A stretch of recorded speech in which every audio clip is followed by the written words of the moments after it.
Welcome everybody. I just thought it would be a really great time to go live to review the SailGP racing. Wherever you are in the world, it may have happened overnight. It may have happened on your Friday night, in fact, when it was Saturday's racing. It's a very difficult thing trying to work out all of these time zones, but for me, it was last night here in Australia, so I've woken up to some fantastic interviews from our adventurer on the ground, Marco. He was in the mixed zone. He's done a fantastic job for us, so we'll have a little bit of a look at those ahead of catching up with him when he wakes up in Taranto. Very excited to touch base with him again, and I believe he's got a special guest for us as well when we preview day 2. But day 1, it's done, and a fantastic job to both the United States SailGP team as well as the Japanese SailGP team, who are currently tied for points on the leaderboard.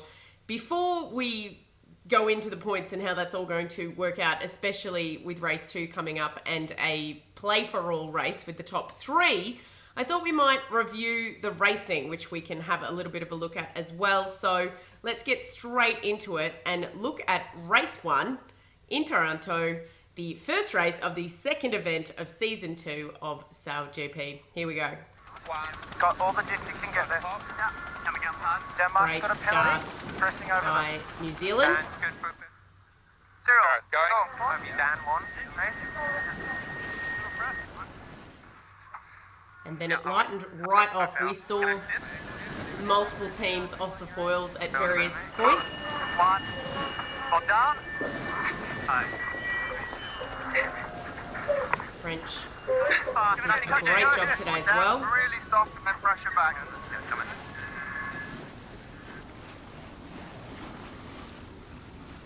It was Jimmy Spidhill and his US team, which managed to find flight time when others couldn't. Pushing it over. Take it down, fellas. Going okay, aren't we? You might notice too, and we'll talk about this in a minute, they're sailing 3 up. And this move here gave Jimmy the lead and the win in the first race of the second event. But I heard sort of whip it, you know? Yeah. Great job there. And basically you saw him sail through and out from the Kiwis as well as Nathan there. Very tricky, all about staying on the foils and getting to those next puffs of pressure today. But awesome work. And I think we previewed that we would see the Japanese and the US come back fighting after that collision in Bermuda that we previewed yesterday. So it was exciting and all off with a bang. The Australians unfortunately had hydraulic issues, so they pulled out of the first race. And we were waiting with bated breath to see what would happen in race 2. They actually won the first season, if you can remember, back in 2019, the season in 2020, the season in 2019, no, I'm correct. The season in 2020 was called off along with a number of other events, as we saw. I'm getting confused with the coronavirus. It feels like it's been going on forever now. So let's go into race 2, a flying start to Nathan Outteridge and his team on board with the Japanese SailGP team. He had on board with him Chris Draper and Miramotsu. How do I say his name? I will check that while we put this footage on. But it was a brilliant day for all these teams. Keep an eye out on this 3-up format that they're doing. Press, clear. Pressing over everyone. Nice concentrate. You're thinking early, Joe? We go straight, and then once we're set, my right, touching your leg. Go on down there, base on port still. Timmy, give the comms on them. Is his name at the bow there? Settle, early jibe. 3, 2.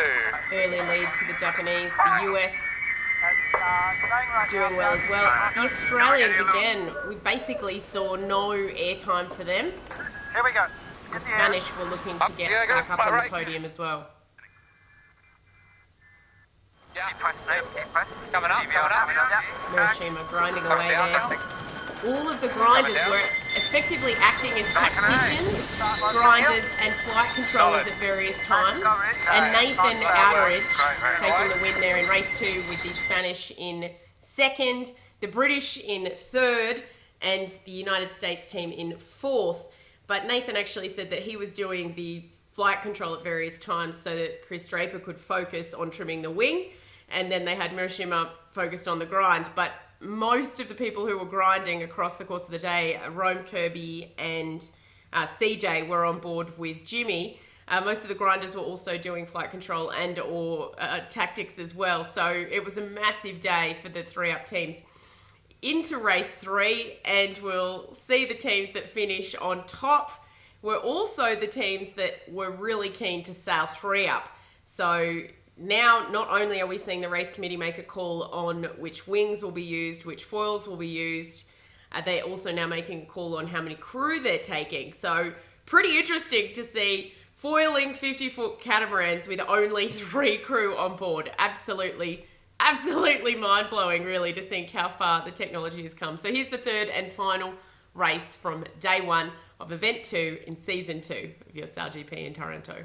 Above Fred, I'll be okay on time. The helicopter actually was out of action for this race, so we had a lot of footage on water level, which was fantastic. Great start by the US and the French. 100% fly time for the French in this race. That has to be pointed out. They did a great job. My will. We get down? Marginal. Who's coming under end? It's the Kiwis. 2, 1, last. Turning. The Kiwis were down Burling and Chute today. It would have been 2 of the 3 on board, no doubt. The Australians were down Waterhouse, I believe, who usually is an integral part of that team. Have to go above. Yep. Yeah, I think I lost one of the runners. It just felt like... Yeah. That bottom mark, I just didn't think we were going to cross, like Spain and all those guys. Seems to be sort of debriefing the race before it's even finished. Yep, grind in a stack. And Sarah Fagas on the Kiwi boat doing a great job. But he's actually Swiss on another win to the United States SailGP Team. Fantastic racing. I actually am really enjoying the fleet racing after all of the America's Cup action at the start of the year. But that was day 1 in a nutshell. And the scores, I'm going to read them because my memory's not that good. United States are just in front. They were boat in the day on 21 points on a countback over Japan on 21 points, Spain on 17 points, and France on 13 points. So that's your top 4, and they voted to have 3 people on board. So that's quite interesting too, because Great Britain, New Zealand, Denmark, and Australia obviously didn't vote for the 3, and they're in 5, 6, 7, and 8. So that's a little interesting fact for you as well. And there is a press release up on our website. Well, I'll put it up now actually with this, and you can have a look at it there. But we did have Marco in the mix zone as well for the first time. He was very excited to jump in there, and I'm very proud of him for really getting into it. So I think we might start with the Australians, and here's what Tom Slingsby had to say after day 1. So Nick Douglas says hi, Sailor Girl. Hi. You're obviously a team at the top of your game. What can we expect from you guys tomorrow? Look, we had a tough day today. That was pretty obvious. We're going to go back, look at all our mistakes, find out why we made the mistake, and come back firing tomorrow and try to make up some points. And that's all they really can do, which is today for me, which is tomorrow for them still. I'm a bit mind blown. So, Sunday racing, which for me is Sunday night. Yes, I've got it. I'm down on it. Excellent. So, Australia's on 5 points. We don't have an interview with the Danish, but that's okay. We do have an interview with Sarfagus, who is filling in for Pete Burling, and they're also down Blair Tuke. So, a tough ask for them, but they are in 6th. Great day, really. In retrospect, they didn't do so well in Bermuda, so he's just out there having a great time. Let's hear from the Swiss Kiwi helm. So, was it as fun as it looked? Did you have fun like Peter and Blair said? Yeah, for sure. I think it's even more. We got even more fun at what it looked.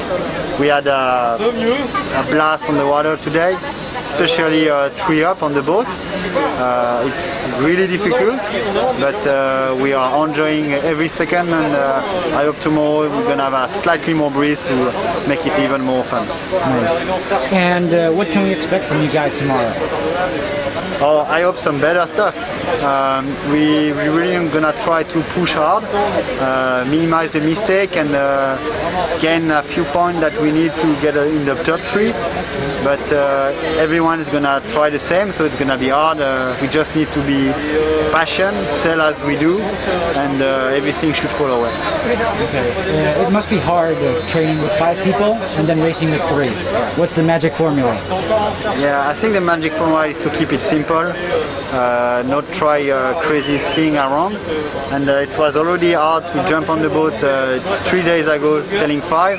Now we're selling 3 after my 3rd day of training. But I mean, the team is perfect, and they do a really good job on board. So it's, for me, it's almost, I just need to drive, turn left and right, and everything go itself. Jumping into the deep end there, not only for Cybergus, but also for Marco. He did a great job. We didn't hear from Team GB, but Goodison also having a good day in 5th, considering he's filling in for Ben Ainsley, but has a very, very strong unit there with Goobs and Parko, who sailed with him today, last night, whichever day you're in. On day 1, he had Goobs and Parko sailing with him, who used to sail with Artemis Racing with Nathan Atteridge. They also did season 1 with the Japanese SailGP team. They're now with Ineos, and they're racing with Team UK, and they did the America's Cup with Ben, so they're on the UK GP team. And they're now with Goodison Steering, who used to be with Artemis Racing. Did you follow that?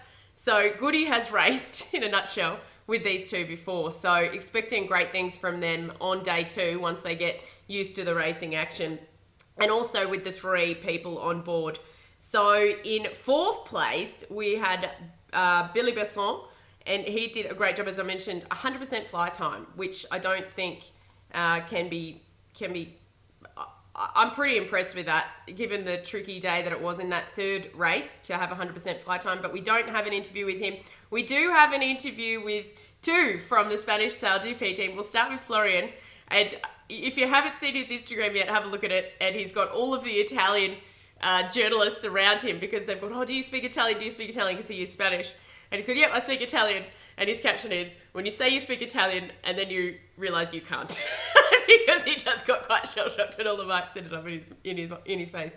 So that was quite funny. But here's Florian Trittel, who's also going to Japan on the NACRA for Spain. So exciting. Great day on the water for you guys. Very consistent. Very cool. So what's the magic formula to sailing in 3 instead of 5? The magic formula is coordinating the 3 of us as well as we can.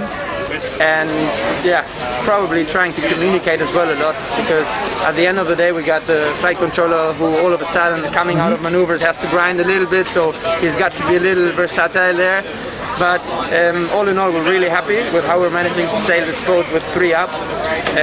Huge of gap for improvement still, but already proving that we can come all the way from behind through the fleet all the way to the front is something very positive, and a big positive for the day. Very nice. 3rd place on the leaderboard. What can we expect from you guys coming into tomorrow?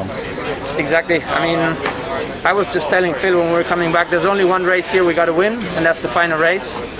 So all we got to do in the first races tomorrow is sort of keep it up, that we're finishing top 3 in that final. And yeah, we really want to stick in the top 3 and then give it a go and fall into the final race. And that's when reality sets in. We saw in Bermuda the GB team effectively steal the win off the Australians. The Australians went into the final race in 1st, and we all know how the game was going to play. And the GB took the win and won the event in Bermuda. So here in the 2nd event in Taranto, if we see the same 3 continue, so we have the US, the Japanese, and the Spanish. If they continue through to the final, it is conceptually possible for the Spanish to take this win. Will we see mass improvements? 11 points, 11 points, 13 points for New Zealand, Great Britain, and France. They could pick it up. It's going to be 10 to 12 knots, so we should see foiling conditions. And if we see all 5 get back on board, there could be a major change up in the results. I don't think the Australians are on 5 points. I don't think they can make the top 3 at this point. So that'll be a real shake-up. The season 1 winners potentially not making the final. I don't want to make a judgment call. I mean, it could be a really rough day for someone, but the Australians have to rely on the other teams not doing well to actually make that final. So, yeah, it's pretty nerve-wracking. We also heard from Phil Robertson, who is part of the Spanish team. He's actually the skipper, but he's a Kiwi. So here's Phil Robertson talking about the day as well and what we can expect from them. He always has fighting words. 1 second. Perfect. Hi. So great job today. Very consistent.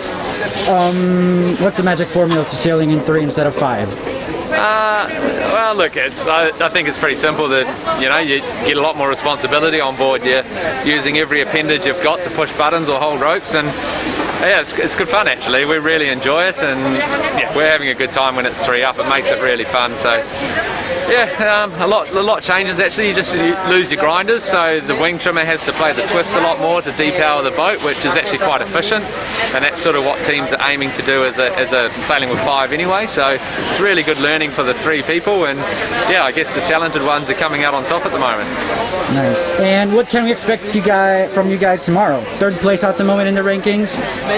What's in store?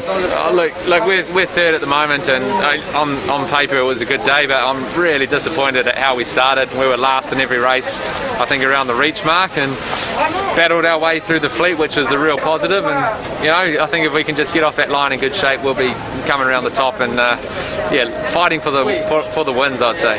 Yeah. Fighting for the win. He always has fighting words. I love it. He's actually a character that you can rely on in press conferences now as well, which is becoming difficult in sailing. I'm like, come on everybody, get excited, give me some character. So he's definitely one to watch. Now we have one last interview with Jimmy Spithill. Marco is quite involved with Luna Rossa and Prana Pirelli, so he was quite excited to interview Jimmy.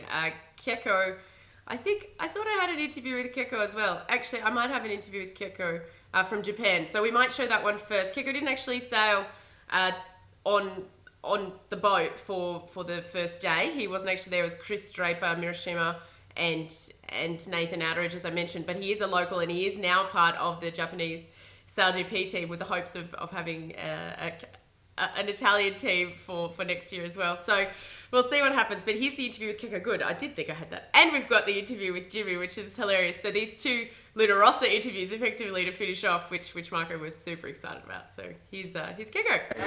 So, you guys seem really comfortable in the 3 people sailing configuration. How did you negotiate that? Well, I think the guys have done a fantastic job, and we have done a lot of training in this configuration the couple of days before today. We had a lot of focus with the coach on being prepared for this. So, although it was not our usual configuration, we probably were more prepared than other teams, and I think that goes really to the coaching. Joe, our coach, and all our guys on board have done a fantastic job. Okay, so coming from the AC-75 to the F-50, what's the same and what's different? Well, the same is that they're both foiling boats, and they both go fast. But obviously there are a lot of different a bunch of different small things and characteristics between the boats that are different. But in the end of the day, it's still a sail race, and you have to perform well at the right moment. And what useful tips did you give your team sailing out on your home waters today? I think we try to analyze the race course when we do the warm-up before the race, and trying to get some few tips on what to do and what not to do. And then, I mean, they did the big part. I'm just giving a couple of suggestions and try not to say too much. And what can we expect from you guys tomorrow, sitting in second place, tied for first with Jimmy? We have just to expect that we're gonna try to do well and sail race by race. Don't think about too much about the scoring, and just think about sailing well. That's all you need. Okay, thank you so much. Hasn't he come a long way? I think he's still got a little bit of the calm Jimmy Spithill in him after the America's Cup. But I can tell you what, if they have a good day tomorrow, he'll be the first to start partying. And it's really fun, actually, to see Kiko on the SailGP circuit. He's another character, and Nath sailed exceptionally well. Known for his light air sailing, he didn't disappoint. Now on the leaderboard, equal points, second on account back with the United States SailGP team, who had a great day at the office. So, as I mentioned, here's another Luna Rossa connection here with Jimmy Spithill, the skipper of the US team. All right. So Nick says hi, Nick Douglas. Okay. And she had her dollars on you today. You've come back from Bermuda. What can you attribute to that comeback? Well, I think a huge amount of effort from the technical team and the shore team. And interestingly enough too, a couple of shore guys from Luna Rossa who helped repair the Japanese and US boat. And obviously our own USA shore team. So, without those guys, both ourselves and Japan would not be racing here. All right, nice. And so, top of the leaderboard, must feel nice. What can we expect tomorrow? Well, it all depends on the conditions. If we sail with 3 up, we've got a lot to improve on, we know that. If we sail with 5 up, then we just, we know we can be competitive as well. So really got to see what the conditions bring. Mm-hmm. And what's the magic formula to negotiating 3 sailing against 5? Well, it's really just multi-skilled guys, And I mean, look, the helmsman doesn't do a lot extra. He flight controls the boat a bit.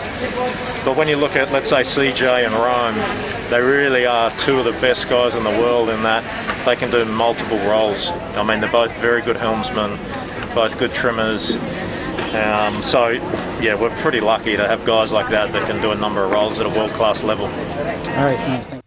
And there you go, Jimmy says it there. I said, and Andrew, my partner, and I, we were just watching it again, and we commented that when they go to 3, it really puts the focus on the team and building up a strong platform, a strong foundation to make sure that you've got a really, really good pool, no matter how small it gets. And these guys, you've got to remember, some of the best in the world, all here on one circuit, learning and developing and improving all the time. And now that they're sailing shorthanded, foiling 50 sailing, oh gosh, I don't know where we're going to see them in a few years' time, but they're definitely the elite here and learning every single day, as they said. So it's only the second event of season 2 as well, so there's a long way to go.